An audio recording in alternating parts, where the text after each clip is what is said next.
Mais Zlatan, Ronaldo il t'a fait quoi? Le vieux père il rentre au Portugal et toi tu tires encore une balle? Zlatan qui déclare mes condoléances à tous les détracteurs de Messi et à tous les supporters de Ronaldo. Vous allez vous coucher dans la douleur et les larmes. C'est ce que vous faites depuis hier, vous ne faites que pleurer et parler du complot et de la théorie. Alors que cette Coupe du Monde depuis le départ, c'est 0 en arbitrage. Rien que le match Paraguay-France, ou bien quoi, le Paraguay aussi, ils sont avantagés par la FIFA, c'est ça? Angleterre-Ghana, ou bien l'Angleterre aussi, ils sont avantagés par la FIFA?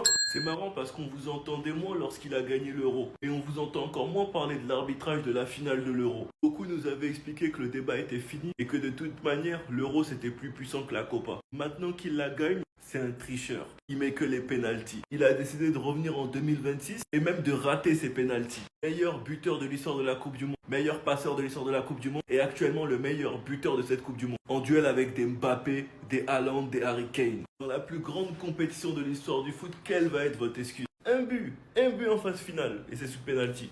Maintenant, la nouvelle excuse, c'est que Messi il a une équipe qui joue pour lui et que CR7, ses coéquipiers, le négligent. Quand vous parlez du sale caractère de votre gourou, vous nous faisiez passer pour des fous. Pourquoi n'est-il pas apprécié par les propres jeunes de sa sélection alors? En tout cas, cette fin de rivalité, elle est hardcore. Il faut pas faire les choquer. On vous a dit depuis des années qu'il n'y a jamais eu débat entre les deux. Messi est seul dans sa planète. À tous les fans de Ronaldo, n'oubliez pas que c'est juste un tournoi à 6 ou 7 matchs.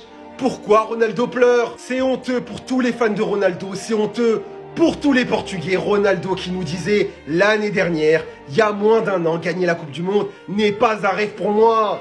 Ça l'est plus depuis que Messi l'a gagné, on a compris. Vous voulez une Coupe du Monde pour désigner le meilleur joueur de l'histoire? On n'en a pas besoin, c'est déjà Messi. Une seule compétition avec 6 ou 7 matchs, vous trouvez ça juste? Une compète à 6 ou 7 matchs, c'est pour ça que l'Euro pour toi est meilleur que la Coupe du Monde. C'est pour ça que tu n'auras jamais réussi à faire mieux que des 8e et des quarts en Coupe du Monde. Sans compter 2006, t'étais pas un joueur important. T'aurais pu être le meilleur joueur de ton époque. Mais malheureusement pour toi, Messi a existé. Et t'as passé ta vie à le critiquer. T'as 41 ans, tu commentes encore sous des posts Instagram. Comme un gamin. Comme un gamin.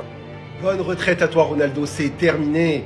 C'est terminé. La victoire est pour Lionel Messi. Le Maroc a tellement step up que maintenant en fait on en a rien à secouer d'une qualification en quart de finale. On a rien à faire de faire partie des 8 meilleures équipes du monde. Et ça, je tenais quand même à le souligner parce que l'ascension du Maroc, elle a été fulgurante. En juste 8 ans les gars, entre 2018 et maintenant, en fait, il y a une métamorphose de cette équipe-là. Parce qu'aujourd'hui, le Maroc, c'est une équipe qui s'assoit à la table des grands garçons. On les regarde pas dans les yeux.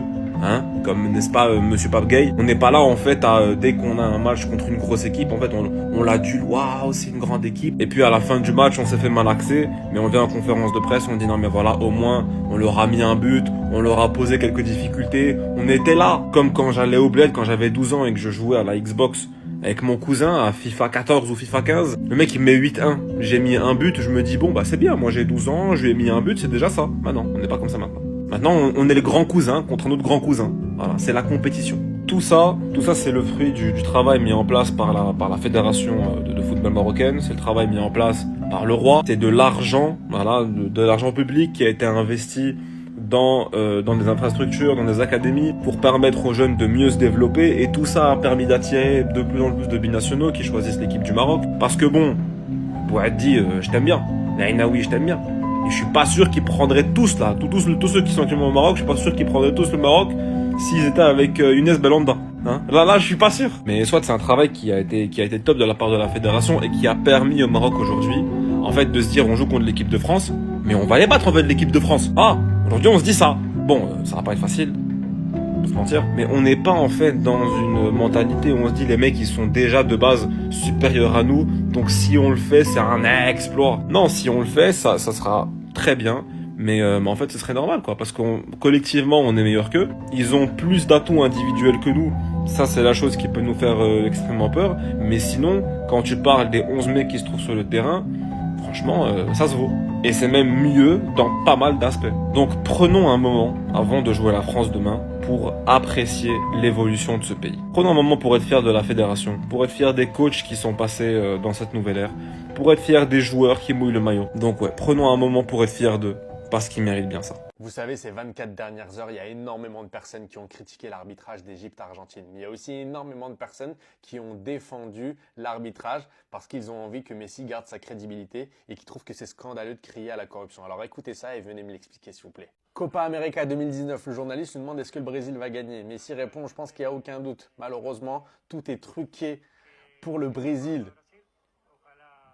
Et j'espère juste que la VAR et les arbitres ne feront rien pour perturber la finale et que le Pérou aura toutes ses chances de pouvoir gagner. Mais je pense que ça sera très difficile. Nous ne pouvons pas faire partie de cette corruption. Et on ne nous a pas laissé atteindre la finale. Je le répète encore, la corruption, les arbitres empêchent les gens de profiter du football, ils sont en train de ruiner le jeu.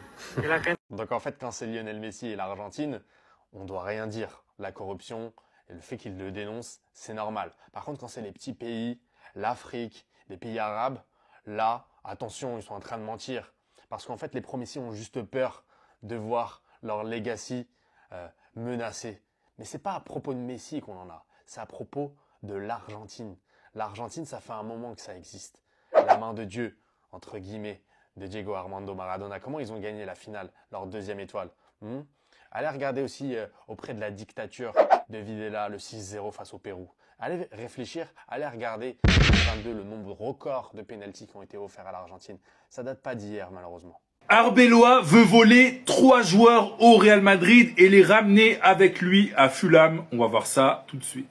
Bon, depuis son départ du Real Madrid en fin de saison, eh bien, Arbeloa, il s'est engagé avec un club de Première Ligue, donc Fulham, qui a été 11e la saison dernière.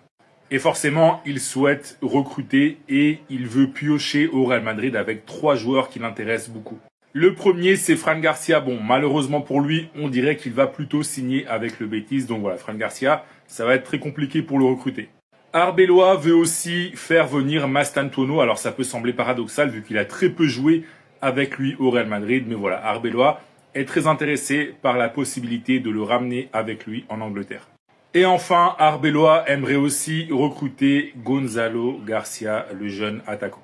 Donc voilà, ce sont 3 joueurs qu'il a beaucoup appréciés à Madrid, avec qui il s'entendait bien, même si c'est vrai qu'il ne les faisait pas jouer énormément. La source de ce que je raconte, c'est la BBC, donc qui est un média anglais très connu et très sérieux. Après, j'avoue, j'ai un peu exagéré quand j'ai dit voler, voilà, bon, ce serait pas la mort pour le Real Madrid, qu'Arbeloa recrute un de ces 3 joueurs, ou même ces 3 joueurs, surtout que ce sera a priori des prêts, mais bon.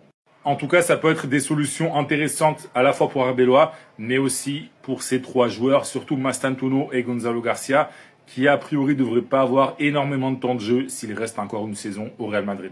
D'ailleurs, si tu es fan du Real Madrid, je veux ton avis sur Mastantuono. Est-ce que tu penses que le Real Madrid doit le garder dans l'équipe cette saison, ou est-ce que le Real Madrid doit le vendre ou le prêter? Dis-moi toi en commentaire, et si tu veux te reprendre de toute l'actu des Merengues comme d'habitude, je t'invite à t'abonner.